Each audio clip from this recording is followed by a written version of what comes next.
नमस्कार प्रिय मित्रों, आर के यस कहानी चैनल पर आपका हार्दिक स्वागत है। मित्रों, हम सभी ने किसी ना किसी से यह कहते सुना है कि श्मशान में भूत प्रेत होते हैं, और कुछ लोग यह भी कहते हैं कि श्मशान में भूत प्रेत की आत्मा 12 बजे रात को घूमती है। मित्रों, चलो जानते हैं महात्मा बुद्ध जी से श्मशान में भूत होते हैं या नहीं, एक कहानी के माध्यम से।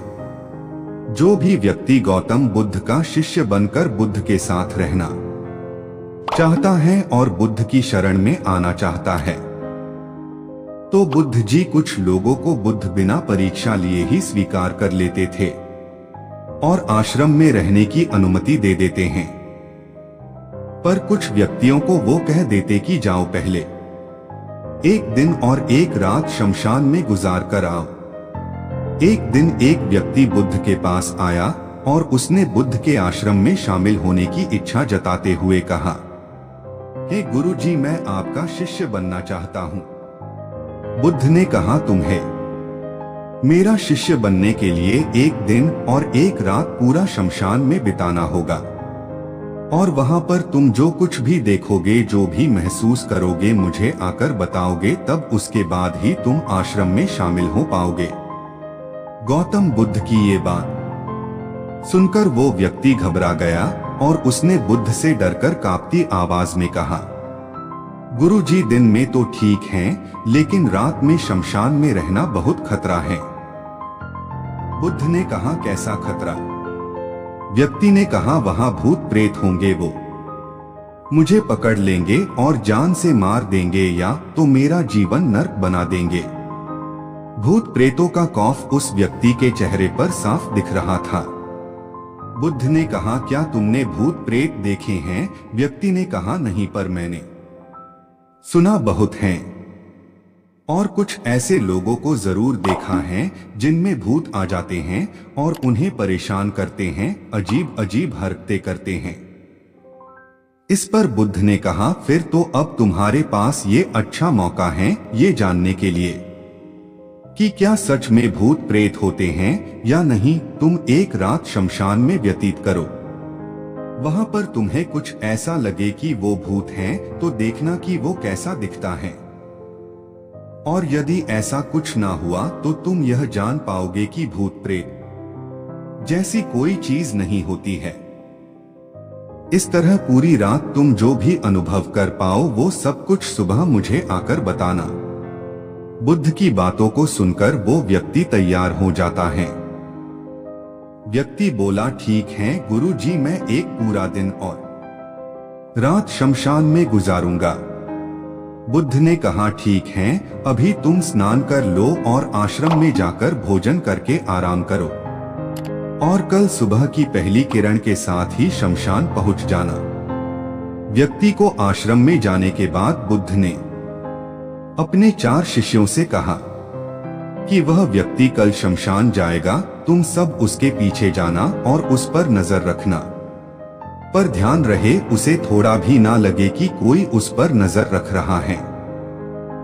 अगले दिन सुबह होते ही वो व्यक्ति शमशान में पहुंच गया और 4 शिष्य भी उस व्यक्ति का पीछा करते हुए एक जगह छुपकर उस व्यक्ति पर नजर रखने लगे।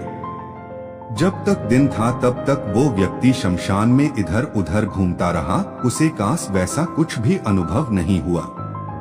लेकिन जैसे जैसे सूर्य के ढलने के साथ अंधेरा बढ़ता जा रहा था, वैसे वैसे व्यक्ति की धड़कनें भी बढ़ती जा रही थी। किसी तरह उस व्यक्ति ने पूरी रात शमशान में गुजार ही ली और सुबह होते ही वो बुद्ध के पास पहुंच गया।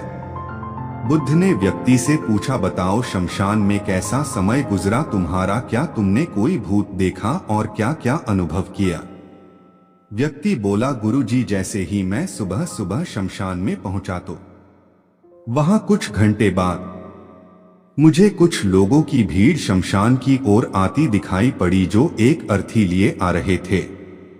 मैंने जब उन लोगों को ध्यान से देखा तो उनमें से कुछ लोग बहुत दुखी थे, कुछ लोग सामान्य और कुछ लोग बेहद खुश थे। वो लोग उस मरे हुए इंसान के बारे में बोल रहे थे कि इस व्यक्ति ने बहुत अच्छे कर्म किए हैं, बहुत किस्मत वाला है ये। इसके बाद उस मरे व्यक्ति के बेटे ने अपने वृद्ध पिता की चिता को अग्नि दी। अर्थी के साथ शमशान आए लोग कुछ देर वही खड़े रहे। चिता प्रचंड आग की लपटों से धू धू करके जलती रही और सभी लोग मायूस खड़े होकर जलती चिता को देख रहे थे। जैसे जैसे चिता की आग धीमी होने लगी, वहां पर मौजूद लोग भी वहां से जाने लगे और थोड़ी देर बाद वहां पर दो और अर्थी आई, जिसमें एक अर्थी किसी अमीर व्यक्ति की थी जो तरह तरह के फूलों से बहुत सजी धजी थी। उस अर्थी के आसपास बहुत से लोग भी थे और दूसरी अर्थी एक गरीब व्यक्ति की थी जो बेहद साधारण सी थी और उसके आसपास गिने चुने ही लोग थे। अमीर व्यक्ति की चिता चंदन की लकड़ी पर जलाई गई, जबकि गरीब व्यक्ति की चिता साधारण लकड़ियों पर जलाई गई। पहले अमीर व्यक्ति की चिता को जलाया गया क्योंकि वो अमीर था। उसके बाद गरीब व्यक्ति की चिता जलाई गई। दोनों व्यक्तियों की चिताएं जब जल गई तो सभी लोग शमशान से चले जाते हैं, लेकिन मैं वहीं खड़े चिताओं को देखता रहा। अब बुद्ध ने कहा, तुमने उनकी चिताओं को देखकर क्या समझा और क्या अनुभव किया? व्यक्ति ने कहा, गुरुजी, दोनों की चिताएं एक समान थी, दोनों के ही शरीर उन चिताओं में समान तरीके से ही जले। उसके बाद जब सब कुछ जलकर राख में बदल गया तो वो राख भी एक समान ही थी। गुरु जी, उसके बाद वहां पर एक महिला की अर्थी आई। उस औरत का पति बहुत दुखी था, फूट फूट कर रो रहा था। अर्थी के साथ शमशान में आए बाकी लोग भी बहुत दुखी थे, वो सभी उसके पति को दिलासा दे रहे थे।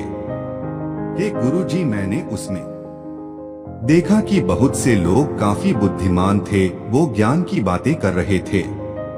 मैंने ध्यान से उनकी बातों को सुना तो वो बोल रहे थे कि अर्थी की सवारी करते हुए एक दिन तो सबको यहाँ आना ही है। जीवन हमें इंसानियत और परोपकार से जीना चाहिए, अधर्म, कर्म और पाप से दूर रहना चाहिए। किसी को कभी कष्ट नहीं देना चाहिए। धन के पीछे हमेशा भागकर जो हम अपने जीवन का सुख चैन गवा बैठते हैं और अंत में जो भी धन इकट्ठा करते हैं वो सब कुछ तो यहीं धरे का धरा रह जाता है। गुरुजी, उसके बाद शमशान में कोई अर्थी नहीं आई। इस पर बुद्ध ने पूछा कि तुम सारी रात वहां रहे तो क्या कोई भूत प्रेत तुम्हें दिखा? व्यक्ति बोला, नहीं, वहां मुझे कोई भूत प्रेत नहीं दिखा, बल्कि मन में एक डर तो था, पर सच कहूं तो पूरी रात मैं अपने आप से ही डरता रहा। कभी हवाओं से हिलने वाले पत्तों की आवाजों से डरता रहा तो कभी वहां आसपास मौजूद जीव जंतुओं की आवाजों से डरता रहा। सारी रात दहशत में रहा, लेकिन पूरी रात में मुझे कोई भूत प्रेत नजर नहीं आया। बुद्ध ने उस व्यक्ति से कहा, ठीक है, अब तुम जाओ और आश्रम में आराम करो, कल फिर तुम्हें पूरा एक दिन और रात शमशान में बिताना होगा। अब वो व्यक्ति ये सुनकर बोला, आप कैसी बात कर रहे हैं गुरुजी? आपके ही कहने पर कल पूरा दिन और पूरी रात मैं शमशान में पड़ा रहा। वो समय मैंने कैसे काटा है मैं जानता हूँ, अब मैं दोबारा वहां नहीं जाऊंगा। बुद्ध ने कहा, देखो, जो काश चीज तुम्हें वहां जाकर मिलनी थी वो तुम्हें अभी तक नहीं मिली है। जब तक वो चीज तुम्हें नहीं मिल जाती मैं तुम्हें अपना शिष्य नहीं बना सकता। तुम एक दिन और वहां रुको, तुम्हें वो अवश्य मिल जाएगी। व्यक्ति बोला, ठीक है, मैं कल एक दिन और रात और व्यतीत कर लूंगा शमशान में। अगले दिन सुबह वो व्यक्ति बुद्ध का आशीर्वाद लेकर फिर से शमशान पहुंच गया। एक पूरा दिन और रात बिताकर वो व्यक्ति अगली सुबह फिर बुद्ध के पास पहुंचा, लेकिन इस बार उस व्यक्ति के चेहरे पर एक अलग ही तेज था, एक अलग ही खुशी झलक रही थी, मानो उसे वो मिल गया हो। लेकिन बुद्ध उसके मुंह से सुनना चाहते थे, इसलिए बुद्ध ने एक ही सवाल पूछा कि क्या तुम्हें वो चीज मिली व्यक्ति बोला, हाँ गुरुजी, मुझे वो मिल गई। बुद्ध ने पूछा कि बताओ तुम्हें वहां क्या मिला। व्यक्ति ने कहा, गुरुजी, मैंने जीवन का अर्थ समझ लिया है। मैंने वहां देखा कि कुछ लोग शाम को मुझे अर्थी पर लेकर आ रहे हैं। मुझे 4 लोगों ने अपने कंधों पर उठा रखा है और मेरे पीछे कुछ 20-25 लोग रोते बिलखते चल रहे हैं। मेरे पिता अर्थी के आगे आगे चल रहे हैं और कुछ लोग राम नाम सत्य बोलते हुए मेरे ऊपर फूल फेंक रहे हैं। मेरे सभी रिश्तेदार बहुत दुखी थे। भीड़ में मौजूद कुछ लोग तो सिर्फ दुखी होने का नाटक कर रहे हैं, कुछ लोग मेरे पिता को दिलासा दे रहे हैं। तभी कुछ देर बाद मेरी अर्थी को जमीन पर रख दिया गया और मेरे शरीर को उठाकर चिता पर लिटा दिया गया। मैं ये सब दृश्य अर्थी पर लेटे हुए देख रहा था। मैंने उस अर्थी से उठना चाहा पर उठ नहीं सका। मैं सांस लेना चाहता था पर सांस नहीं ले पा रहा था। मैं पूरी तरह से असमर्थ और विकलांग की तरह था क्योंकि मेरे अंदर सांस नहीं थी। मैं अपने पिता को गले लगाना चाहता था लेकिन मैं उठ नहीं सकता था। मैं अपने भाई को गले लगाकर ये कहना चाहता था कि तुम अपना और माता पिता का ध्यान रखना, घर व परिवार की जिम्मेदारी अब तुम्हारे ऊपर है। इसे बखूबी निभाना, इससे मेरी आत्मा को शांति मिलेगी।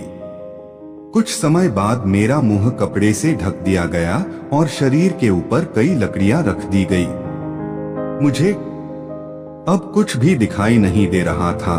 फिर उसके बाद मुझे अत्यंत गर्मी महसूस हुई। मुझे एहसास हुआ कि मुझे अब जलाया जा रहा है। धीरे धीरे लकड़ियों के साथ साथ मेरा पूरा शरीर जलने लगा। मेरा दम घुट रहा था। मैं उठना चाहता था। आखिर आग ने प्रचंड रूप ले लिया और धीरे धीरे मैं भी उस अग्नि में पूरी तरह खो गया। पूरी रात मैं खुद को ऐसा ही जलता देखता रहा। मैंने देखा कि अंतिम रूप में मैं एक राख बन चुका हूँ। उस पूरी रात ना तो मैं डरा ना ही मुझे डर का एहसास हुआ।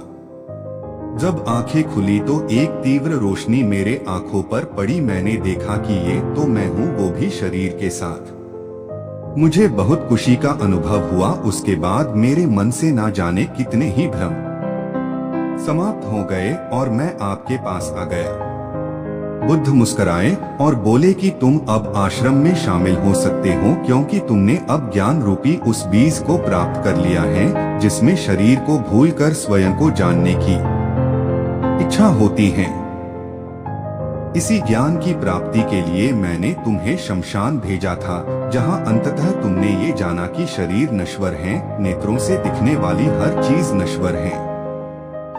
शमशान आने वाला हर व्यक्ति भी यह समझ रहा होता है, पर शमशान से वापस जाते ही वो सब भूलकर पुनः उन्हीं गलत कार्यों में लग जाता है, जैसे झूठ बोलना, लूट धसोट, अधर्म, लालच, लालसा, बुराई, क्रोध, अशब्द, अहंकार, ईर्ष्या, नाना प्रकार बुरी भावनाओं से बुरे कर्मों को अंजाम देते हैं। किंतु अब तुम्हारे अंदर ज्ञान का वो बीज जम चुका है जिसमें हम जीवन को तब तक नहीं समझ सकते जब तक मृत्यु को निकट से देखा व समझा ना जाए। अच्छे स्वास्थ्य की कीमत वही समझ सकता है जो अत्यंत बीमार हो या जो बहुत लंबे समय से गंभीर बीमारियों से जूझ रहा हो। ठीक उसी तरह जीवन का महत्व वही समझ सकता है जो मृत्यु से रूबरू हुआ हो या जो मृत्यु को समझ चुका हो, एहसास कर चुका हो। अब तुम्हें इसी बीज को लक्ष्य बनाकर कर ध्यान की मदद से स्वयं को और ज्यादा जानना है और ज्ञान की उस सीमा पर पहुंचना है जिसे जानने के बाद कुछ भी शेष नहीं रह जाता है। कोई इच्छा, कोई लालसा शेष नहीं रह जाती। मन हर विचारों से मुक्त हो जाता है। सब शून्य में समाहित हो जाता है। मन में जिज्ञासा का कौतूहल शांत होकर ज्ञान रूपी शांति में बदल जाता है।